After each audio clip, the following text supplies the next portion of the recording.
Bonjour à toutes et à tous et bienvenue sur NeuroGym en ligne. J'espère que vous allez bien, j'espère que vous êtes en forme. Je suis contente d'être avec vous aujourd'hui pour une nouvelle capsule.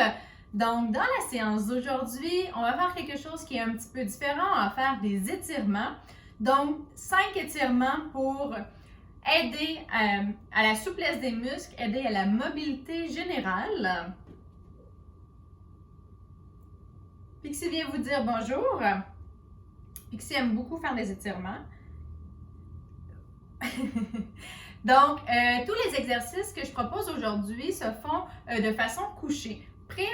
Préférablement, en fait, couché au sol parce que la surface est plus ferme, plus dure. Ça va être plus facile de prendre certaines positions d'étirement. Par contre, si vous êtes au lit, si vous avez un lit à air, vous pouvez peut-être le faire raffermir un petit peu avant de faire les exercices. Sinon, vous pouvez essayer tout de même. Ça peut être parfois un petit peu plus difficile, mais ça vaut la peine d'essayer. Vous pouvez également modifier puis essayer de changer les positions pour être capable de faire le même étirement. Avant de commencer par contre, je vous invite à faire un pouce sur la vidéo, je vous invite à faire j'aime et je vous invite à vous abonner à nos différentes plateformes pour nous encourager. Donc sur ce, installez-vous bien, on commence en quelques secondes. Excellent, j'espère que vous êtes bien installés. Donc, je dois rappeler avant de débuter que les exercices, en fait, les étirements que je vais vous démontrer aujourd'hui sont en fait généraux. Peut-être qu'ils ne seront pas adaptés à votre condition. Peut-être que vous allez avoir de la douleur en les faisant. Si c'est le cas, vous pouvez essayer de les modifier. Une des choses avec les étirements, c'est également d'essayer de les faire plus doucement, de pousser moins. Donc, allez arrêter de pousser avant l'apparition de douleur. Si vous avez de la spasticité, si vous allez rapidement, ça se peut que ça crée ça augmente votre tonus. Si c'est le cas, allez-y plus doucement. Et encore une fois, allez moins loin dans votre amplitude. Puis, peut-être le refaire plus souvent ou tenir plus longtemps jusqu'à temps que ça se relâche un petit peu. Puis après ça, progresser en poussant un petit peu, puis d'y aller de façon graduelle. Donc, c'est important d'essayer d'écouter votre corps, d'écouter les réactions de votre corps, puis d'ajuster la force que vous allez utiliser pour vous étirer en conséquence. Donc, on ne veut pas qu'il y ait de douleur, on veut quand même une sensation d'étirement qui peut parfois être forte. Si on sent rien, c'est que soit que le muscle n'est pas tendu, si on en a amplitude qui est complète, ça veut dire qu'il n'y avait pas beaucoup de tension. On peut quand même faire les étirements parce qu'on peut aller travailler dans cette amplitude-là, dans ce mouvement-là. Des fois, il y a des mouvements qu'on fait un petit peu moins. Fait que ça peut valoir la peine de les faire également, juste pour une question de bouger. Par contre, c'est sûr qu'on veut de préférence aller étirer les muscles qui sont plus tendus pour pouvoir les relâcher puis qu'il y ait des bonnes propriétés. Donc, une bonne souplesse. Puis, mais on ne veut pas non plus de douleur. Donc, on veut un étirement, on veut sentir qu'il y a un étirement, mais sans que ça nous crée de douleur. Puis, on ne veut surtout pas qu'on ait une réaction de protection, soit une contraction, un spasme ou une augmentation du tonus. Si c'est le cas, il faut cesser l'effort ou la force qu'on met pour l'étirement. Donc, on va commencer. La première, on va aller tirer les épaules. Donc, dans nos postures, on est souvent en rotation interne comme ça, puis on amène avec les épaules plus en avant. Donc, c'est assez simple, on va aller mettre nos mains derrière notre tête comme ça. Et ça va ouvrir ici, en fait, les pectoraux. Puis, on tient ça comme ça. Ce qu'on va faire, pour celui-là, on va faire un peu différent. On va faire 1 minute. C'est parti.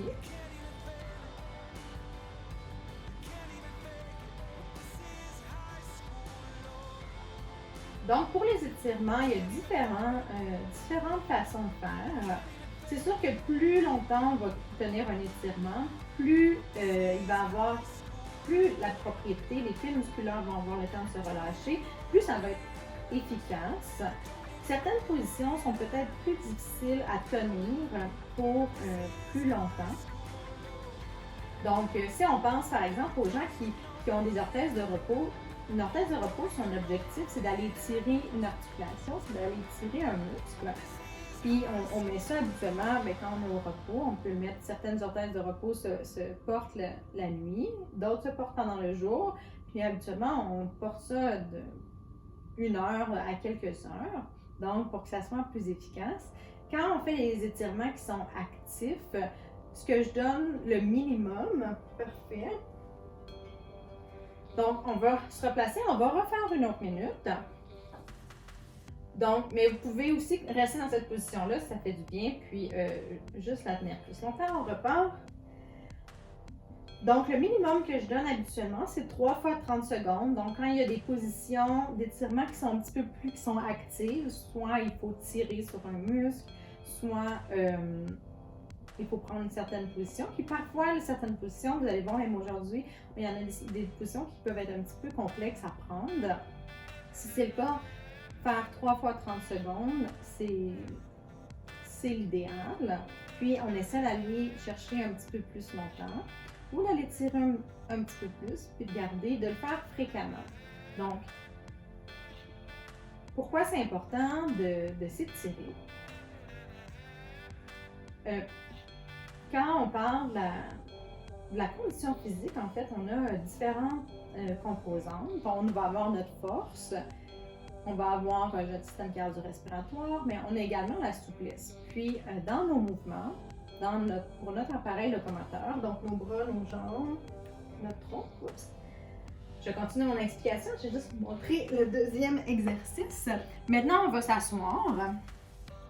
Donc, oui, il y a beaucoup de changements de position aujourd'hui. Ça va travailler la mobilité au sol ou au lit. Donc, je vais continuer mon explication après, mais je vais juste vous montrer le premier exercice, notre premier étirement. En fait, on va étirer la chaîne postérieure des jambes, donc ici, les ischios, les gastro et aussi la région lombaire. Puis, on va aller étirer les carrés des lombes. Donc, on va faire les carrés des lombes, c'est ceux qui nous aident à faire la flexion latérale comme ça au niveau de notre tronc. Donc, on va plier une jambe comme ça. Ça va tirer moins. On ne veut pas mettre les deux jambes. Ça, c'est assez exigeant, c'est assez stressant pour le dos. Donc, on va plier une jambe comme ça.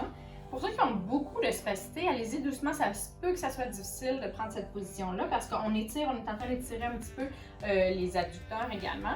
Puis là, on essaye d'allonger la jambe comme ça. Ce qu'on va faire pour aller étirer le carré des lombes, là, ça va être celui de l'autre côté, c'est qu'on va aller faire comme une ballerine, puis on essaie comme d'aller toucher notre pied avec notre main opposée. Une façon de faire, c'est aussi pour être sûr que ça étire bien, c'est d'essayer de pousser le genou. Là, ça fait beaucoup de composantes, vous n'êtes pas obligé de toutes mettre les composantes. Si vous avez déjà des tensions, juste une seule composante, ça va être suffisant. Mais vous pouvez également, s'il n'y a pas beaucoup de tension, essayer de pousser votre genou vers le sol. Ça ancre un peu votre bassin du côté où la jambe est pliée. Et on tient comme ça. Je ne sais pas si vous voyez, mais moi, mon genou a levé un petit peu et je tiens comme ça. Et essayez d'aller étirer les orteils si c'est possible. Donc, vous pourriez faire comme ça. Donc, il y a beaucoup de composantes. Je vais mettre de l'autre côté, en fait. Vous allez peut-être mieux voir. C'est un exercice que j'aime beaucoup. Donc, on s'installe. On va faire 1 minute encore pour celui-là. Donc, ça tire bien ici. Ça tire un petit peu en arrière de la jambe. Pour moi, cette jambe-là, elle ne tire pas beaucoup. Donc, je ne sais pas si vous voyez mon micro. Donc, qu'est-ce que je disais juste avant? Donc, dans la condition physique, dans notre appareil locomoteur, on a besoin de force pour bouger nos muscles. On a besoin de coordination, mais on a également besoin que nos muscles soient souples.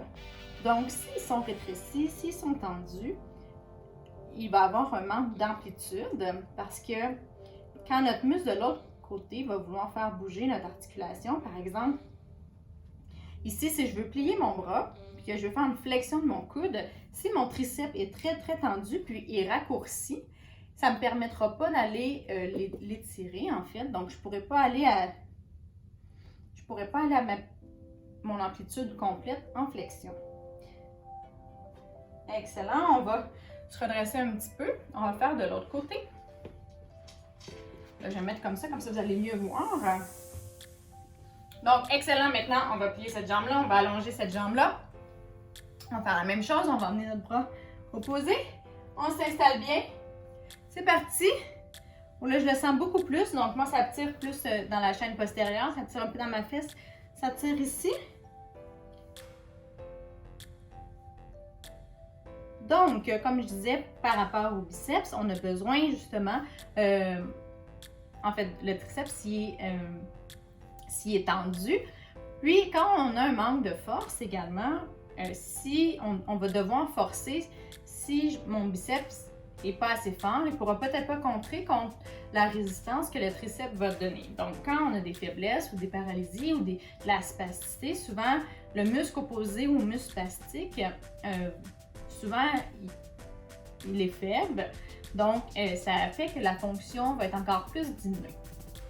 Donc, comment on peut attaquer le problème? Bien, on peut l'attaquer de différentes façons, en fait. Puis l'idéal, c'est justement de travailler les différentes composantes pour vraiment être plus efficace. Donc, c'est d'aller on va changer. C'est d'aller renforcer le muscle qui est faible. Puis on appellerait ça l'agoniste. Si on parle du mouvement de la flexion du coude, par exemple, aller tirer l'antagoniste. On se replace comme ça. La deuxième fois, je vais vous laisser un peu de temps pour vous tourner. Je vais replacer mon micro. Donc, l'autre jambe. Donc, moi, c'est ma jambe droite qui est allongée, ma jambe gauche qui est pliée. On y va. Puis, ça, c'est pour faire des mouvements, puis pour la fonction. Mais le fait d'avoir des tensions musculaires, par exemple, ici, là, on étire le carré des lombes. C'est celui qui me permet de fléchir comme ça. Imaginez si j'ai un côté que mon carré des lombes est plus tendu, puis qu'il limite un petit peu mon amplitude. Mais qu'est-ce qui va arriver si je suis droite? Là, je vais sortir de la position pour vous expliquer, mais restez dans la position. Si je suis droite comme ça, puis qu'en fait, mon carré des lombes est rétréci, puis en fait, la position où il est le plus à l'aise, c'est un petit peu en flexion comme ça. Si je me tiens droite, ça va tirer, j'aimerais pas ça. C'est pas toujours conscient, mais ce que notre corps va faire, c'est de nous mettre dans une position comme ça pour aller le relâcher, qu'il soit plus en position d'étirement. Donc, quand on a des tensions comme ça, quand ils sont importantes, ça peut altérer la posture parce que ça va tirer, ça va créer un inconfort, puis notre corps va se mettre en position pour réduire cet inconfort-là. Donc, on rechange.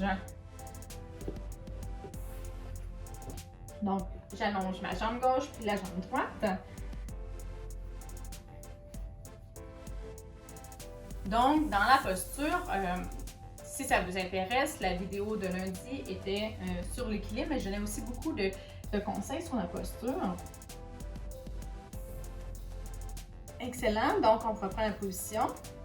Donc, dans l'altération de la posture, une des raisons d'une prise de posture peut être certains étirements. Donc, c'est assez complexe en fait. Souvent, c'est multifactoriel. Donc, on peut avoir un muscle qui est faible, puis un muscle qui est faible et qui fait qu'on va moins dans une position. À la longue, il peut avoir des rétrécissements des autres muscles parce qu'on va rester dans cette position-là. Donc, si mon biceps est très faible, je donne toujours cet exemple-là, puis qui ne va jamais en position, qui ne va jamais en flexion complète, bien à la longue, peut-être que mon triceps va se rétracter, puis jamais il pourra, parce que je ne vais jamais au-delà de ce niveau de flexion-là. Donc, après un certain temps, la longueur de mon triceps, qui n'est jamais emmenée à cette longueur-là, le biceps peut être plus tendu, peut être rétréci, puis je ne pourrais plus avoir cette mobilité-là. On s'entend, parfois ça prend longtemps avant d'apparaître, mais une posture, souvent, ce que je dis aux gens, c'est que votre posture, vous l'avez depuis vraiment, vraiment longtemps. C'est parfois difficile à modifier. Puis ces petites choses-là, ces petits changements-là, des fois, c'est pas des gros changements, c'est pas des grandes rétractions qui sont très, très visibles, mais ils peuvent influencer. Puis parfois, c'est une rétraction à un endroit, combinée à une rétraction à un autre, à une faiblesse, à un manque de coordination, à différentes choses qui vont faire qu'on va avoir un certain patron moteur ou une certaine posture. Donc, vous l'aurez compris, c'est complexe, il y a beaucoup de facteurs, puis des fois c'est difficile de le déterminer par nous-mêmes. Mais moi, en tant que physiothérapeute, il y a des choses que je ne vois pas sur mon corps. Donc, moi-même, je fais appel quand j'ai des problématiques à un professionnel de la santé. Donc, Comme je l'ai dit, c'est complexe. Si vous avez des questions, vous voulez vraiment travailler votre posture, c'est bien de faire les exercices, mais si vous voulez avoir des choses plus précises, des conseils vraiment plus précis, plus appropriés pour vous, je vous conseille fortement de rencontrer un professionnel de la santé. Donc, maintenant, ce qu'on va travailler, c'est la lordose au niveau du dos. C'est une chose qu'on voit souvent. En fait, dans les postures, c'est que quand on est assis, là, je vais vous le montrer comme ça, c'est un petit peu plus, j'espère que vous me voyez bien, c'est un petit peu plus difficile quand on est assis au sol, mais quand on est assis sur une chaise, en fait, quand on est debout, on a une lordose ici, puis quand on s'assoit, notre bassin va rouler vers l'arrière, puis ici, ça va s'aplatir, même ça peut être un peu bombé en fait, donc en six-pose comme on appelle, un peu comme au niveau du dos. Donc ici, notre courbure est vers l'extérieur, alors en thoracique, alors qu'au niveau lombaire, on veut que notre courbure soit vers l'intérieur. On appelle ça une lordose. La même chose au niveau du cou ici, donc voilà. Puis quand on est en position assise prolongée, comme toutes les personnes en fauteuil roulant, comme la plupart des gens qui ont un travail de bureau, qui sont sédentaires ou qui ont des problèmes de mobilité. Donc, parfois, les gens qui ont des problèmes de mobilité vont éviter un petit peu de marcher, de se mettre debout parce que c'est exigeant, c'est difficile. Donc, ça veut dire que cette posture-là, en plus en six-pose, en aplatissement de la lordose, va être gardée pendant longtemps. Puis là, encore une fois, nos muscles, puis les vertèbres également, les articulations, peuvent se rétrécir, il peut y avoir des tensions, donc on veut aller étirer. Donc, ce qu'on va faire, on va se mettre sur le ventre. On va se mettre comme ça. Je vais mettre plus au centre. Comme j'ai dit au début de la vidéo, pour certains exercices d'étirement, je donne habituellement 3 fois 30 secondes. Là, je sais que les 2 premiers, on a fait 1 minute parce que c'était des positions un petit peu plus faciles à prendre. Au niveau de cet exercice-là, c'est exigeant pour les bras. Donc, on va faire 3 fois 30 secondes. Si vous trouvez ça, que ça fait du bien et que vous voulez rester en position, je vous invite à rester plus longtemps. Habituellement, surtout si vous avez beaucoup de rétraction au niveau lombaire, vous voyez, même moi, ça commence un petit peu, je le sens. Ça se peut que ça devienne inconfortable, voire douloureux. À ce moment-là, relâchez, puis revenez à plat. En tout temps, si vous avez des symptômes neurologiques, donc si vous avez picotement, engourdissement, des fourmillements ou une perte de sensibilité qui n'est pas due à votre condition neurologique, donc qui apparaît parce que vous avez pris cette position-là, cessez. Puis à ce moment-là, je vous conseille vraiment de consulter un professionnel de la santé, un physiothérapeute par exemple, pour aller investiguer qu'est-ce qui se passe au niveau de votre dos. Ce n'est pas des choses qui sont normales. Puis, si c'est inconfortable parce que vous ne prenez vraiment pas souvent cette position-là, c'est un petit peu normal. Alors, faites-le moins longtemps, mais répétez-le souvent. C'est signe que c'est quelque chose à travailler. Donc, ce qu'on va faire, c'est... En fait, on appelle ça le Mackenzie, de la personne qui a inventé cet exercice-là et les principes. Bien, on peut appeler ça également le cobra, là, si on veut. Alors, on va faire un peu comme si on était un cobra. On va se relever. Donc, vous allez aller à différentes étapes. Vous n'êtes pas obligé d'aller à la même hauteur que moi. Donc, si pour vous, juste vous relever comme ça, ça tire déjà, restez comme ça. Sinon, si vous êtes capable d'aller chercher un petit peu plus, on va chercher comme ça. Donc, on essaie d'aller se pousser un petit peu plus. On s'installe, on va faire 30 secondes. C'est parti. Donc, moi, je vais me mettre comme ça. Si vous voulez monter plus, vous ramenez les bras près de vous. Ça, c'est trop exigeant pour moi. C'est un peu douloureux. Ça peut tirer un petit peu devant si vous avez des tensions au niveau des abdominaux. Ça peut tirer les abdominaux, les fléchisseurs de hanches. Donc, c'est sûr qu'on n'isole pas une seule articulation dans cet exercice-là. Donc, c'est possible qu'il y ait d'autres zones, on redescend. C'est possible qu'il y ait d'autres zones qui tirent. Si c'est exigeant, rappelez-vous de prendre des bonnes respirations. Si vous sentez que le tonus augmente ou que vous avez des spasmes qui apparaissent, prenez des bonnes respirations. Essayez de vous calmer un petit peu pour calmer l'augmentation du tonus. encore une fois, réduisez la pression que vous mettez pour votre étirement. Puis, ou recommencer, prenez une pause et recommencez. Donc, on y va, on s'installe. On fait un autre 30 secondes.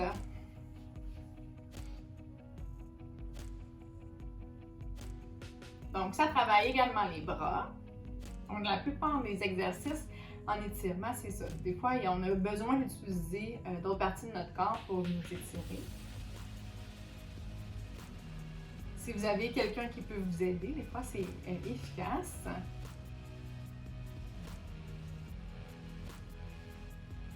Excellent. On prend une pause. On va faire une troisième fois. Un autre 30 secondes.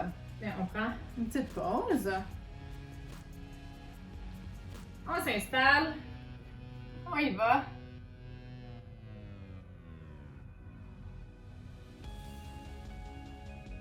Donc, on va avoir, là pour l'instant, on a étiré les épaules, on a étiré la chaîne postérieure des jambes avec une partie du tronc. En flexion latérale, là, on travaille l'extension. Le prochain muscle qu'on va aller tirer, c'est les fléchisseurs de hanche. C'est un muscle qui est souvent tendu. Parfait. Restez dans cette position-là. Mais je vais juste me bouger pour vous expliquer un petit peu.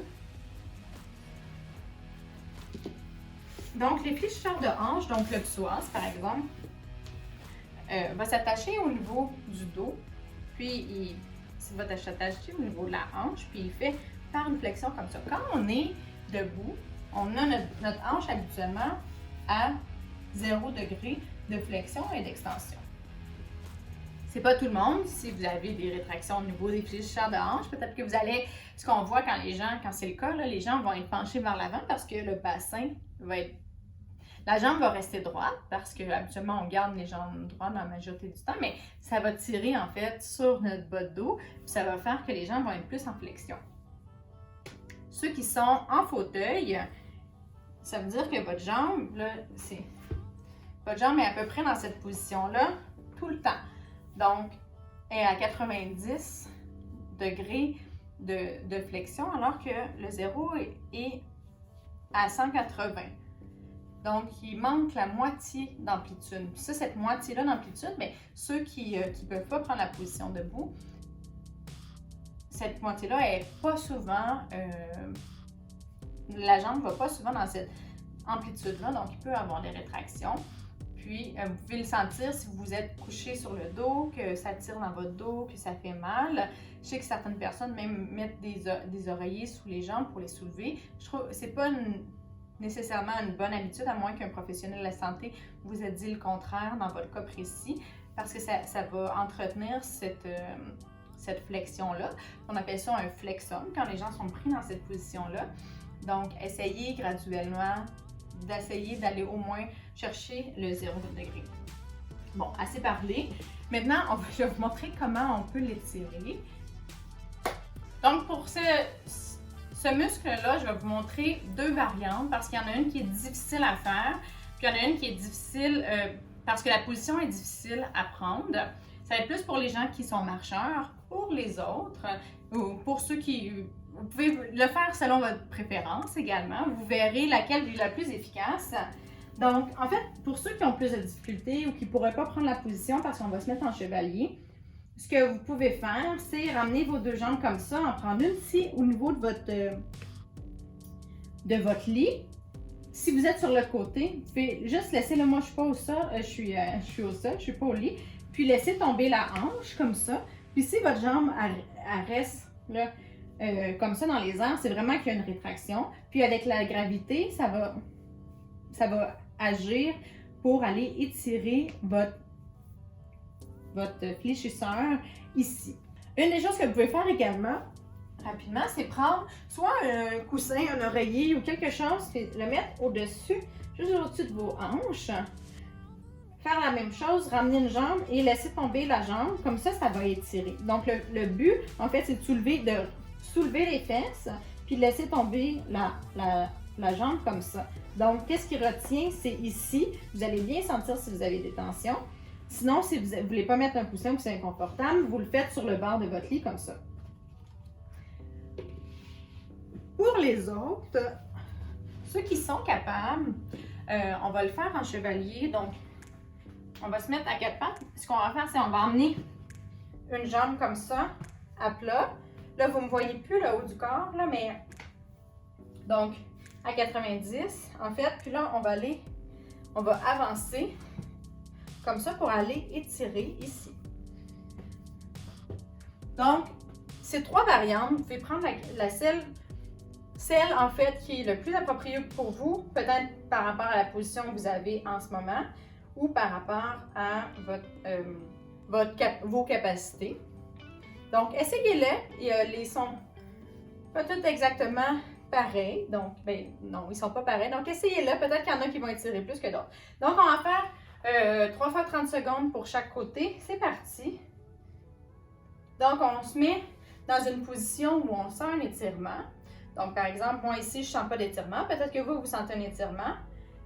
Mais je dois aller un petit peu plus loin. Donc, cette position-là, ça travaille également l'équilibre. C'est un petit peu plus exigeant.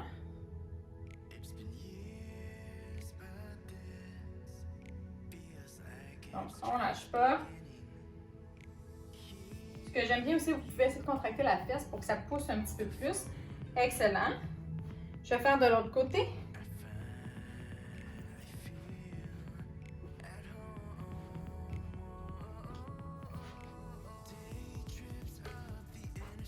On se place bien. C'est parti. Donc, on veut que ça étire ici.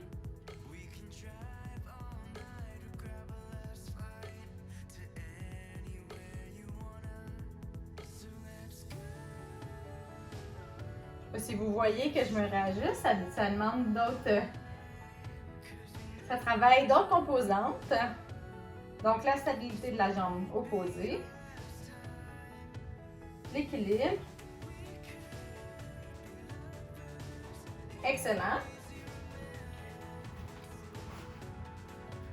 Donc, je vais faire la deuxième avec cela, le rouleau. Ça pourrait être, comme j'ai dit, un coussin, ça pourrait être autre chose. Donc, je vais mettre comme ça.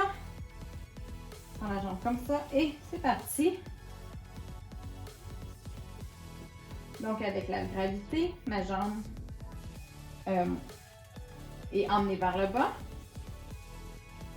C'est important de garder cette jambe-là parce que ça va garder le bassin. Si je mets cette jambe-là, je descends la jambe, mon bassin va rouler vers l'avant. Puis à ce moment-là, ça ne va pas étirer. Donc ça, c'est un peu... ça lock, ça barre le bassin dans la position un peu plus vers l'arrière pour être sûr d'avoir un bon étirement ici. Vous pouvez faire le test, vous allez voir la différence. Également, comme le psoas s'attache au niveau du dos, quand il tire comme ça, il va aller creuser un petit peu plus le dos. Donc, ça permet de tenir cette position-là, cette hanche-là permet de protéger le dos. Oups! Donc, j'ai accroché. Je ne sais pas à combien de temps on est rendu, mais je pense qu'on a fait plus de 30 secondes. On va changer. Je suis désolée pour ça. Donc, on fait l'inverse. C'est parti. Oh, ça fait du bien. C'est réellement un muscle qui est tendu.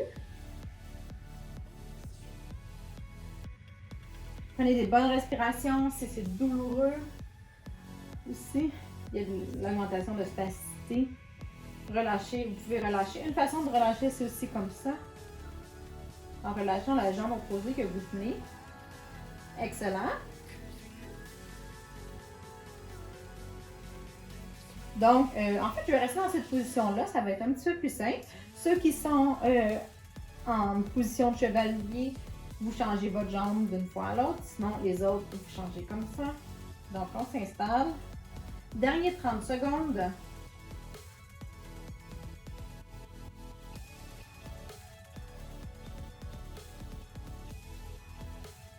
Donc, ça devrait être... peut-être que vous allez voir en fait une augmentation d'amplitude ou ça va être moins tendu. Des fois, on n'a pas une restriction d'amplitude, mais on a quand même une sensation. On est capable d'avoir l'amplitude complète, mais on a quand même une sensation d'étirement qui est assez prononcée. Dans ce cas-là, on va aller encore en amplitude complète, mais la sensation d'étirement va être moindre. Donc ça, c'est toutes des choses, des façons de savoir que ben, vos étirements fonctionnent bien. Donc, on y va. 30 secondes. Oups, non. Donc, ça travaille les bras. Comme je l'ai dit, on travaille souvent plus qu'une composante. Oups, je tenais ma jambe dans les airs. Il ne faut pas faire ça. Certaines personnes ont de la difficulté à relâcher parfois. Peut-être que si vous le faites seul, ça va être un petit peu plus facile, mais je sais que moi en clinique, souvent je disais aux gens relâchez-vous, j'essayais d'étirer, mais en fait ils forçaient contre moi. Si c'est le cas, peut-être que faites attention d'être sûr que vous contractez pas le muscle en fait que vous voulez étirer. C'est des choses qu'on voit. Mais je pense que c'est des choses qui arrivent un petit peu plus quand c'est quelqu'un d'autre qui applique une pression. Donc, on a comme un réflexe de vouloir forcer contre la pression qui est appliquée sur nous. Donc, excellent. Maintenant, ce qu'on va faire, c'est étirer les quadriceps. Donc, les quadriceps, c'est le muscle qui est ici. Les quadriceps sont très spastiques, sont souvent spastiques pour les gens qui ont de la spasticité au niveau des jambes. Puis, c'est des grands muscles qui nous aident à marcher. C'est souvent des muscles qui sont quand même tendus. Donc, on va aller les étirer, ça va faire du bien. Ça va étirer, la position qu'on va prendre, là, je suis couchée sur le côté. Ça va étirer un petit peu les fléchisseurs de hanche également. Donc, ce qu'il faut faire, c'est se coucher sur le côté comme ça, puis aller chercher notre cheville avec notre main.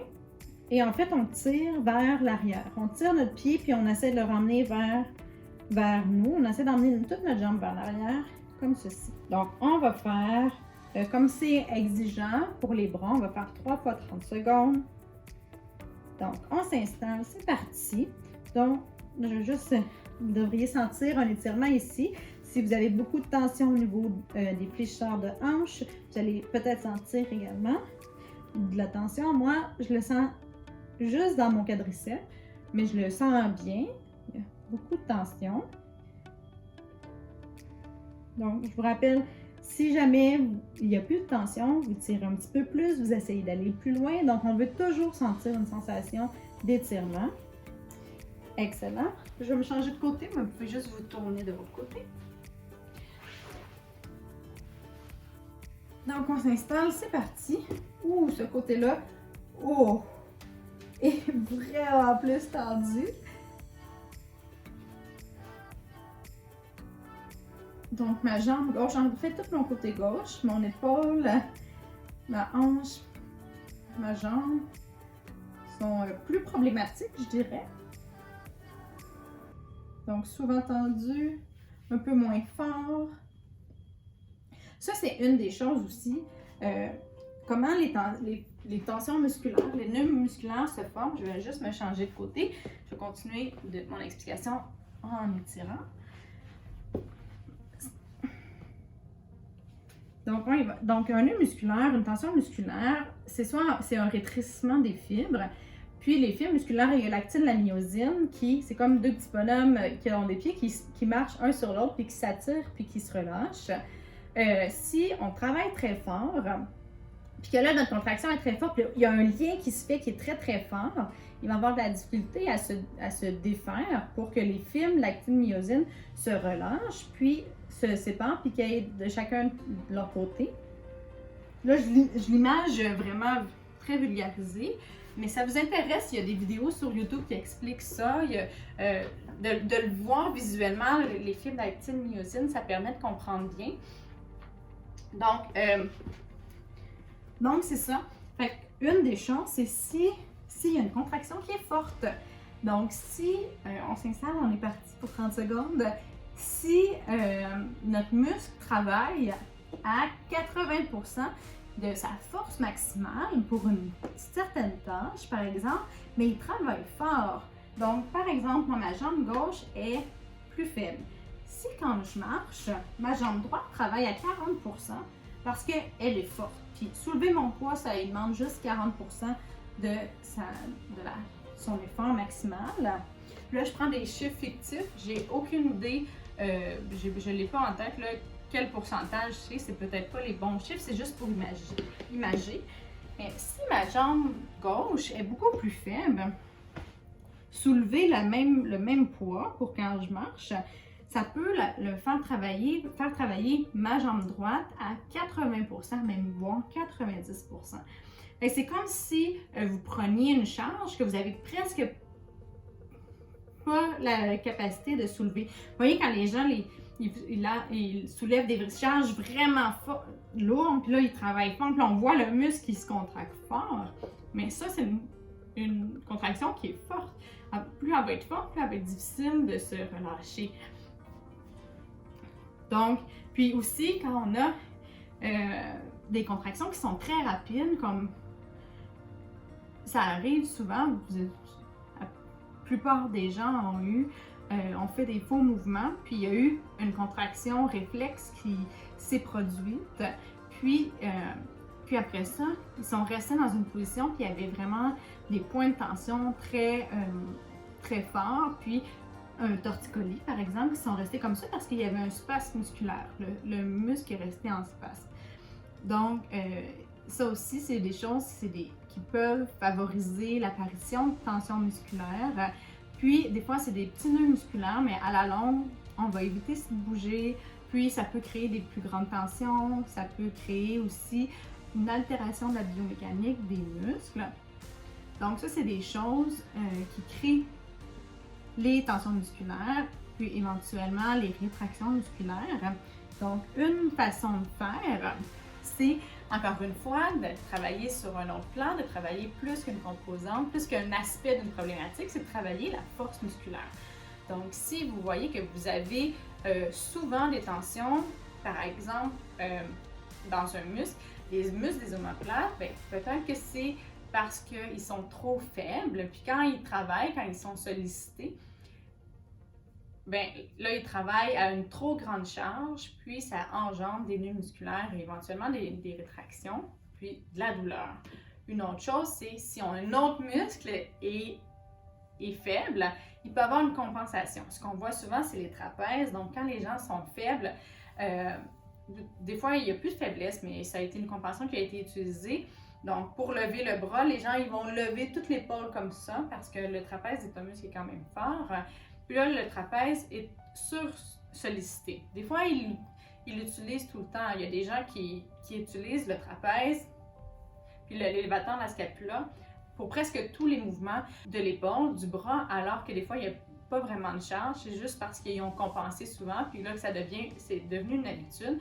Donc, à ce moment-là, il peut y avoir une surutilisation du muscle qui va créer des tensions. Donc, encore une fois, le but, c'est pas de vous perdre, puis de vous donner trop d'explications. C'est pour vous dire qu'il y a beaucoup de choses qui influencent les tensions musculaires, les douleurs musculaires, puis les nœuds. C'est souvent multifactoriel. Il y a souvent plusieurs aspects qu'il faut travailler. Puis, c'est bien de ne pas le travailler seul, c'est plus efficace. Donc, on va faire une autre série. On tire comme ça. On y va pour 30 secondes. C'est parti. Donc, comme je l'ai dit, s'étirer, avoir des bonnes propriétés musculaires, une bonne souplesse, c'est important. C'est important pour notre fonction, pour la fluidité des mouvements. C'est également important pour la posture. Donc, je vous invite à ajouter des étirements dans votre pratique d'activité physique. Une des choses qu'il faut prendre en considération, par contre, c'est que il ne faut pas faire des étirements tout de suite après. Tout de suite après avoir fait des entraînements d'intensité modérée à élevée, soit cardio-respiratoire, donc vélo, course ou tout exercice un peu plus exigeant, ou si vous avez soulevé des charges qui étaient importantes parce que vous allez avoir des micro-déchirures qui vont se faire au niveau des muscles. Aussi, là, il va y avoir de la chaleur, le muscle, à cause de l'augmentation de la circulation sanguine, ça va être plus chaud. Donc, à ce moment-là, les tissus s'étirent un petit peu plus. Vous risquez aussi d'aller un petit peu trop loin et sans vous en rendre compte, puis faire un petit peu plus de micro-déchirures. Accentuer les micro-déchirures, c'est pas ce qu'on veut, donc comme ça, ils ne seront pas engendrés par l'activité physique qui risque d'être trop importante. Donc, c'est mieux de faire les exercices quand on est refroidi, comme on dit.